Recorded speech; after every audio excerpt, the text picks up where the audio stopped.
Ćao ljudi i dobrodošli u moj novi video. I u ovom videu sam želela da vam pokažem neke novitete kada je šminka u pitanju, a kada pričamo o pristupačnoj šminci, odnosno drogerijskim proizvodima. Dakle, ovako izgleda moja današnja šminka. Šminkam se sa vama tako da ćete vidjeti sve proizvode na delu, već sigurno možete da primetite šta je ono što mi se najviše dopada. Tako da ovo je jedan, da kažem, relativno brz make-up look koji možete da kombinujete sad tokom ovih dana kada smo u izolaciji i da prosto vidite šta je to nešto od šminke drogerijskog tipa što sam isprobala, da čujete neke moje utiske i možda uspete da nađete nešto što bi vam odgovaralo. Ako ste novi na mom kanalu ili ako se još uvijek niste prijavili na moj kanal, onda je sad pravi trenutak za to. Klikom na dugme subscribe možete se prijaviti na moj kanal i ako kliknete na zvonce koje se nalazi pored dugmeta subscribe možete da uključite da vam stižu notifikacije kad god izbacim novi video, tako da obavezno to uradite. Na taj način ćete da me podržite i da nas ovdje bude što više. I obavezno me zapratite na mom Instagramu jer tamo isto dijelim različite stvari vezane za šminku. Ako želite da vidite kako sam dobila ovaj make-up look, onda nastavite obavezno da me gledate. Počet ćemo od pudera, normalno, tako da ja se sad razmišljam koji da probam prvi. Da li da probam Maybelline Superstay, pardon, evo ovdje naziv, ili ovaj Bourjois Always Fabulous. Čini mi se da je ovo možda noviji i da možda imate više neke ideje kakav je ovaj, tako da ajde probat ćemo sa ovim Bourjois. Znači, oba su mi nova pudera, nisam ih nikad u životu probala. Ovaj je u nijansi 125 Ivory i ono što mi se sviđa je što možete da okrenete ovo, ako okrenete znači ovamo, puder izlazi, ako stavite ovako ne može puder da izađe i služi valjda da, pretpostavljam da ne bi vazduh ulazio unutra. Ajde promučkat ćemo ga, piše da je oil free, odnosno da nema ulja, da koža treba da se osjeća hidrirano, semi mat finish, znači nije totalno mat. Ja ni ne volim baš da je totalno mat, tako da ajde ovako probat ćemo sa dve pumpice da krenemo. Nanećemo znači na lice. Dve pumpice je i više nego dovoljno. Ne sviđa mi se baš miris, malo je ima prosto neki miris, tako da nisam baš oduševljena time. Uzimam Sophie's Choice četkicu za puder i njome ću da lepo nanesem puder na lice. Ovako kada se razmazuje, osjeća se onako da je hidrantan, onako lepo je vodenkasto hidrantan, lepo onako naleže na kožu. Sad ćemo da vidimo kako će to da izgleda. O ovoj četkici za puder sam već pričala, ovo je fenomenalna četkica. Imate kod njih na Instagram stranici Sophie's Choice ili Sophie's Choice Shop ili tako nešto. Ja sam kupila ceo njihov onaj set od 30 i nešto četkica i mislim da se to super isplati. Baš se nešto, da li mi je mnogo svetlo belo. Malkice sam požutala svetlo zato što što mi ono svetlo ide u oči pa ne mogu lepo da gledam, što mi se čini da mnogo izgledam sivo. Dakle, ovo je jedan sloj pudera. Mogla bi malo da dodam na nos, pošto bukvalno ništa nije ostalo na nosu.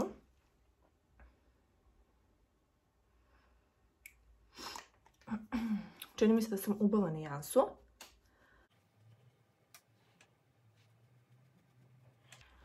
Odmah da kažem, ovo što vidite da su mi obrve nepočupane, trudim se da ih puštam sada dok smo u karantinu, mada uvek rastu na nekim glupim mestima, ali kao u nadi sam da će nešto da se desi.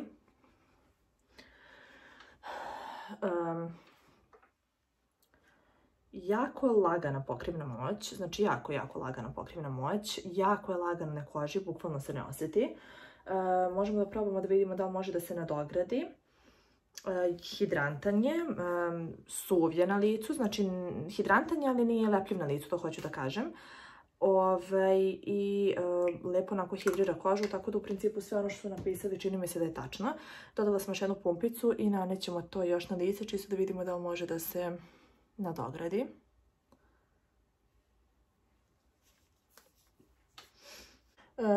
Jako lepo se nadograđuje, znači uopšte ne skida onaj donji sloj.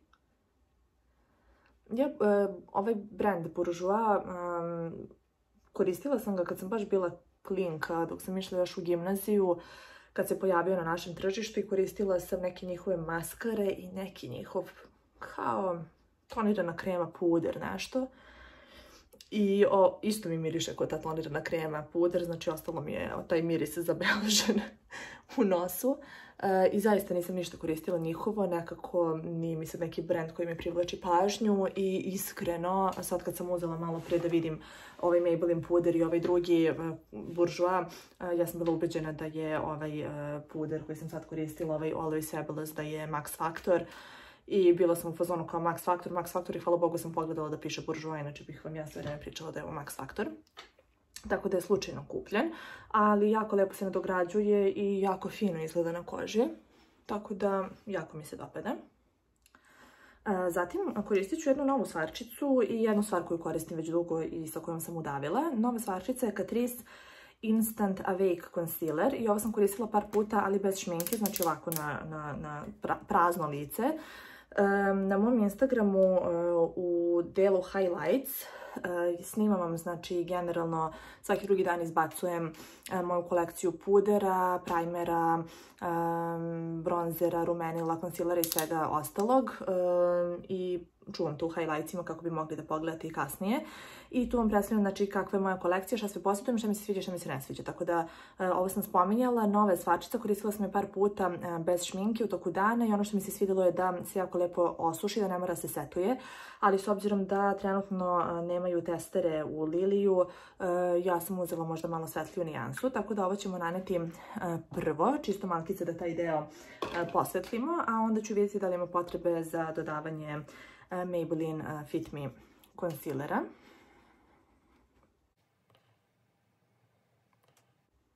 Ja mislim da možete da vidite kako lepo posvetli taj deo. Treba će mi još malo u ovom ovdje, u ovoj unutrašnjoj zoni. Mana ovog proizvoda je što je jako mala količina, ima 1,8 ml, a opet vam treba prosto jedna određena količina kako bi mogli da lepo nanesete sve na licu. Malo se brže suši, tako da morate malo brže da radite s ovim. I zaista onako lepo otvori tu zonu. Kao što i sam naziv kaže, Instant Awake Concealer, probudi vas prosto.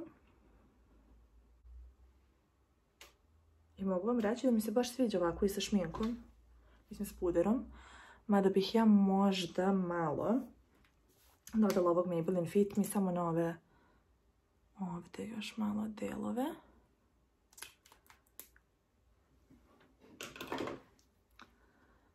Pišite mi da li se vi šminkate tokom izolacije ili se vodite time da ste kod kuće i da nema potrebe da opterećujete kožu. Meni zavisi od dana. Preko vikenda nisam se šminkala, prosto bila sam konstantno u kući, eventualno izađemo u dvorište.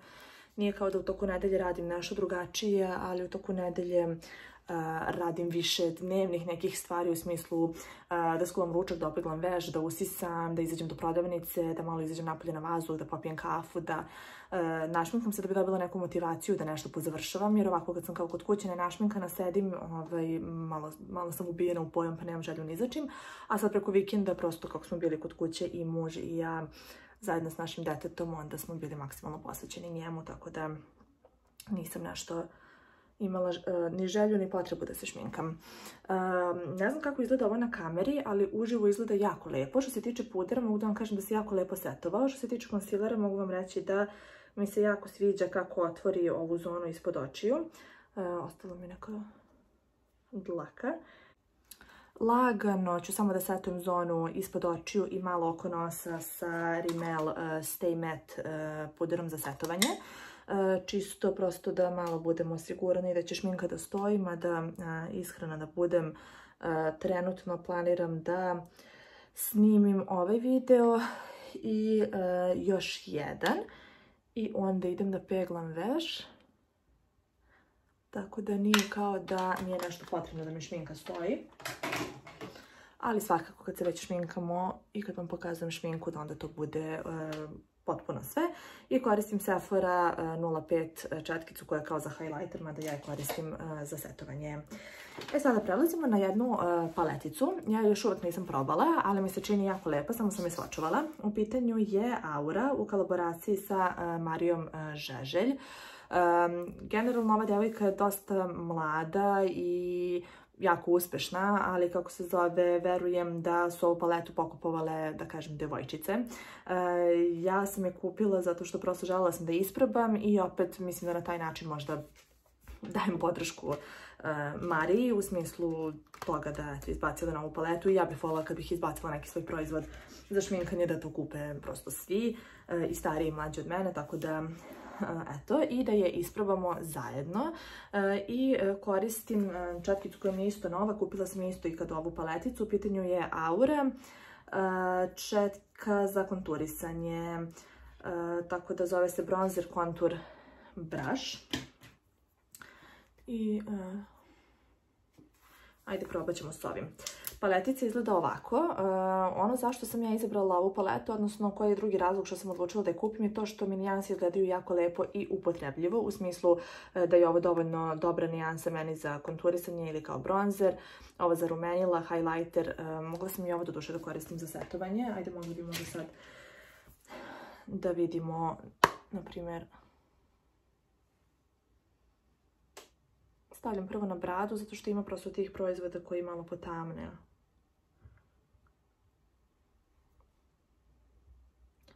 Pa da ne bih pogrešila. Tako da, ajde, ovo vidjet ćemo u toku dana da li se nešto pomera. Zatim ćemo koristiti ovu boju ovde, samo da vidim da ima neku, nema nijansu, znači to ćemo da koristimo za kao kontura, odnosno kao bronzer. Možete primetiti da se dosta trusi, ali prosto to ne mora znači da je ništa loše. Sad mene malo plaši ova četkica, zato što sam ja mislila da ova četkica puknasta, ona je u stvari ovako malo.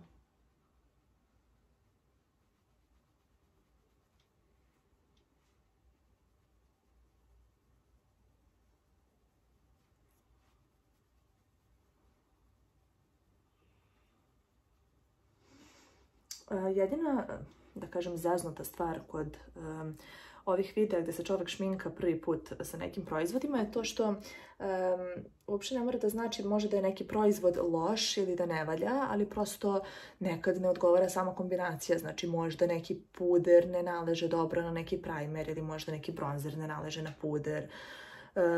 To je jedina stvar koja je malo nezgodno kod videa ovakvog tipa, ali nekako verujem da ljudi koji se bave šminkanjem i ljudi, na primjer, poput mene koji imaju puno šminke i svašta isprobavaju, da oni nekako već na prvu loptu mogu da vide da li će nešto biti dobro ili ne. Tako da ja nekako zaista mogu da se pohvalim time da zaista, ne mogu kažem sve, ali veliku većinu proizvoda koju imam i koju biram kad kupujem, jer nije kao da ja baš sad imam cijelu Sephoru u svojoj kući, mislim imam veliku većinu, ali nemam sve. Ima prosto nekih stvari koje na prvi pogled, po samom pakovanju, već od samog pakovanja možete shvatiti da neće biti dobro ili prosto vam se ne dopada, imate neku odbojnost prema tom proizvodu ili kad probate na ruci ne sviđa vam se tekstura. Znači, mislim da je to teško neko ko baš sad nema puno proizvoda i ko nije možda prosto upućen toliko u proizvode ili ne isprobava toliko proizvoda, mislim da ne može baš lepo to da primeti i da vidi na prvu loptu, ali za ljude koji dosta isprobavaju mislim da mogu da shvate šta je dobro, šta nije. Što se tiče ove paletice, ja kad sam je vidjela i kad sam prosto željela sam da isprobam zbog Marije prvenstveno, onda kad sam došla kući i kada sam svočovala, već sam vidjela da mi se sviđa kakva je tekstura. I mogu vam reći sad kad ovako gledate da je boja jako lepa, znači uzimamo u obzir da sam ja jako svetla i da meni se često desi da mi neka kontura uopšte ne odgovara. Što se tiče ove konture, sviđa mi se zato što ima tačno taj neki podton koji ja volim, znači malo vuče na sivkasto, a opet nije previše sivo da izgleda prljavo na licu, a sa druge strane nije previše narančasto, znači boja mi je super. Kao što ste vidjeli, ja sam stavila i na sam kapak, na čelo i ovdje, znači na deo gdje idu konture i stavit ćemo makice ovdje dole, tako da ovo mi se zaista dopada i četkica je odlična. Znači, malo je preciznije, u smislu morate malo sporije da radite s njom, ali je odlična, jako mi se dopada. Tako da sam baš zadovoljna. Sad ćemo da prijeđemo na rumenilo. Uzet ću ovu Real Techniques četkicu za rumenilo. I ne znam koju boju da koristim od ove dve, ali mislim da ću ovu.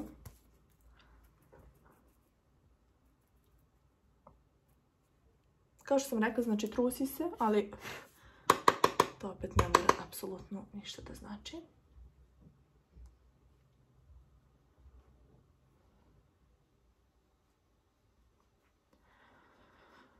Znači, prosto budite pažljivi kad koristite prvi put neki proizvod, zato što ne znate koliko je pigmentovan.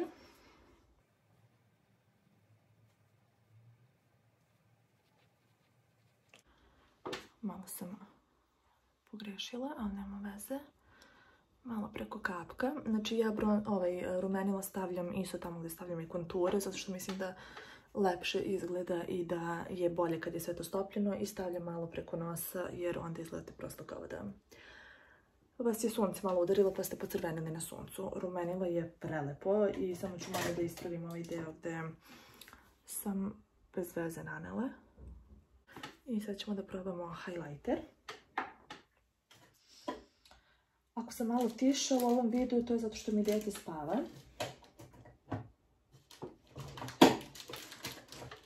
Pa ne želim da ga probudim. Četkica za highlighter, u pitanju je Lums četkica. I highlighter, evo ga ovdje, ja sam ga samo svočovala i jako mi se dopada kako izgleda, tako da ajde sad gledajte sa mnom na delu.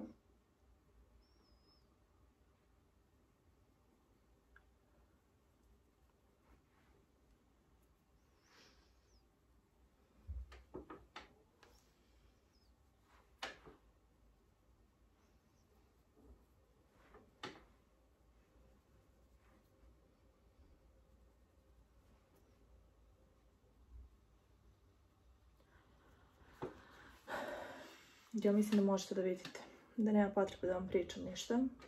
Vidite vi koliko je ovo lepo. Iskreno, najiskrenije, jako mi se dopada ova paleta, jako.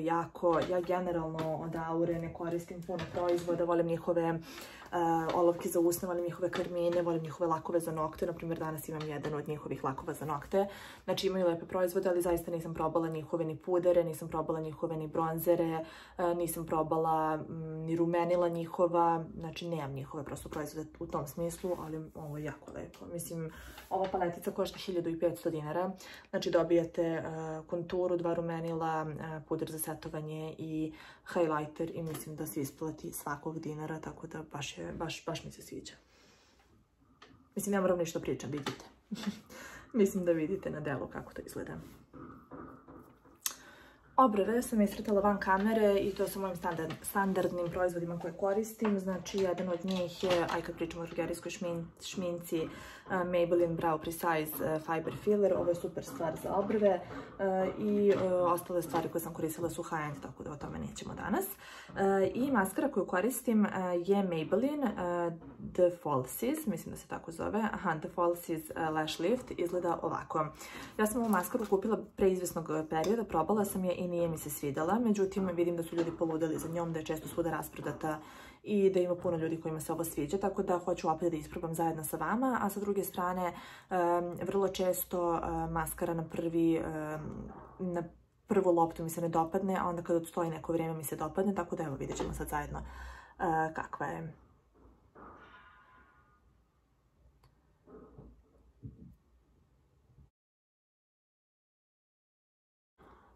Ništa mi se nije specijalno promijenio utisak, nije loša, ja ne mogu kažem da je ona sad kao bez veze ili da ne radi dobro svoj posao, samo ja 1000 puta naglašavam, moje trepavice zaista nisu zahtevne, relativno su dugačke i relativno su lepo izvijene, tako da meni ne treba sad neko čudo od maskare, ali u principu zaista ima puno maskara s kojima mnogo brže postignem bolji efekt nego što je ovo sada, tako da iz tog razloga ja kategorišem maskare u dobre ili manje dobre. Rijetko koja maskara je meni sad kao katastrofalna, ali s druge strane, na primjer, ova maskara mi nije ništa specijalno. Pogotovo što sam se dosta zabrljala sa njom, što baš nemam neki običaj da mi se dešava sa drugim maskarama. I sad ovako dok mažem maskaru i kako rukom dodirujem ovaj ovdje deo, mogu vam reći da je puder jako, sviđa mi se onako na prvu loptu. Što ne mora da znači da će mi se svi vidjeti kasnije.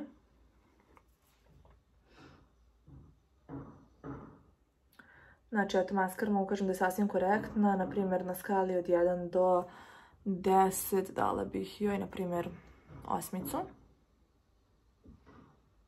Ne možete kažete sad kao ja, užasno ti izgledaju trepavice, ali kažem vam, ne radi ono što neka druga maskara može da uradi iz 3 koraka. Znači, onako, prosječna. I prelazimo na usne. Što se usana tiče, koristit ću Aurinu olovku u broju 36, koja je jedna od najlepših olovaka.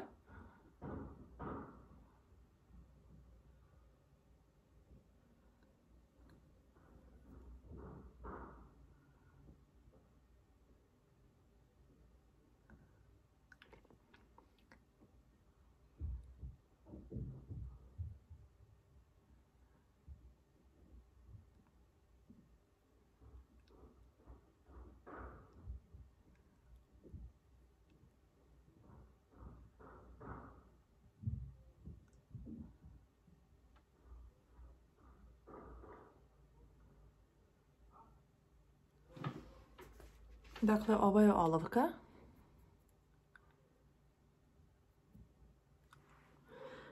Prelepe nijanse, ovdje ću da svočujem, ovo je jedna od najlepših olovaka generalno, ne samo što se tiče drogerijskih olovaka, nego inače. I koristim Max Factorov Carmin u nijansi Nude Rose 015, izgleda ovako. I ovaj Carmin sam kupila zato što jedna devojka koju pratim na Instagramu i na YouTubeu zove se Andrea Ali. Pretpostavljam da ste možda da neko od vas čuje za nju. Ona se baš šminka onako kako ja volim, sve su ti neki dobri, ima i dramatičnih nekih lukova, ali sve onako prirodno, lepo, umereno, glow, znači mnogo je dobra. I ona je preporučila pre par dana ovaj Carmin, pa sam odlučila da ga kupim. Izgleda ovako i evo kako izgleda kada se svočuje.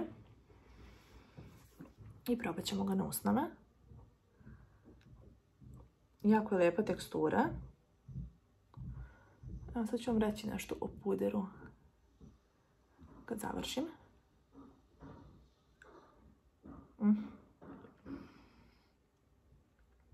Prelepo je kremast. Iskreno se dugo, ne sjećam se da sam dugo koristila nešto ovako kremasto.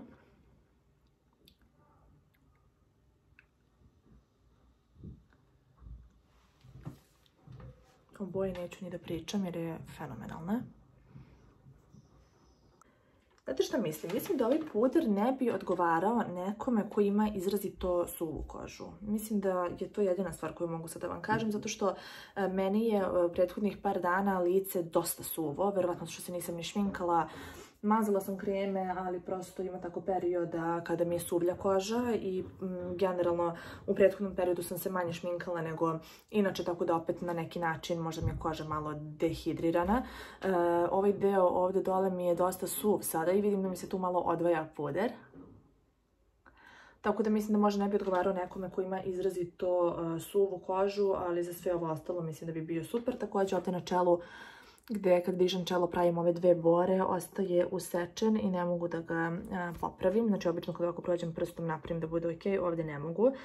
Tako da rekla bih da je ovaj puder super, ali da nije namenjen nekome koji ima izrazito suvu kožu i nekome koji ima izrazito izborano lice, u smislu možda kod nekih starijih osoba, po znacima navoda, ko već ima bore oko očiju na čelu, nazolabijalne bore ili one pušačke bore oko usana, tako da mislim da tu ne bi odgovaralo. Inače, kako mi se čini moj današnji make-up? Fenomenalno. Najviše sam oduševljena sa dve stvari, a to su ova paletica i Carmin koji je fenomenalan.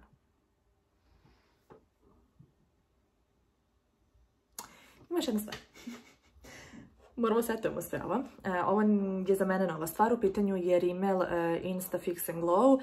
Izgleda ovako i ne znam sam zašto sam ga kupila, ali kad sam ga već kupila, hajde da ga isprobamo.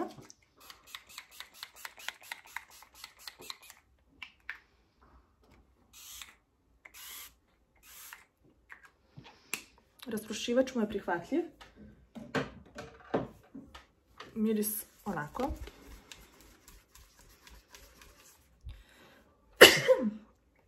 Znači, miris je malkice jači.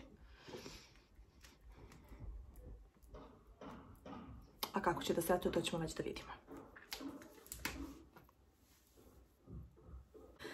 Ljudi, to bi bilo to za današnji video. Nadam se da vam se dopada i ono što znam i što sam primetila da vam se generalno da više gledate kada snimam drogerijske proizvode, što je jako retko, ali mislim svi znate koji me pratite da ja predstavljam većinski high-end proizvode, ali isto tako volim da probam drogerijske proizvode i zaista se jako oduševim kad nađem nešto što mi je odlično. Dakle, kao što ste već vidjeli, koristili smo sve proizvode za šminkanje osim senki, pošto tu nemam ništa novo. Stavila sam malo bronzera preko kapka, ali ovako mislim da vidite kako ispao ovaj make-up look današnji. Jako jednostavno, jako brzo, naravno video će trajati duže zato što ja ne zaklapam po običaju, ali nadam se da vam se dopao. Pišite mi vaše utiske i obavezno me zapratite na Instagramu, a mi se vidimo uskoro u nekom novom videu. Hvala puno što gledate, ćao!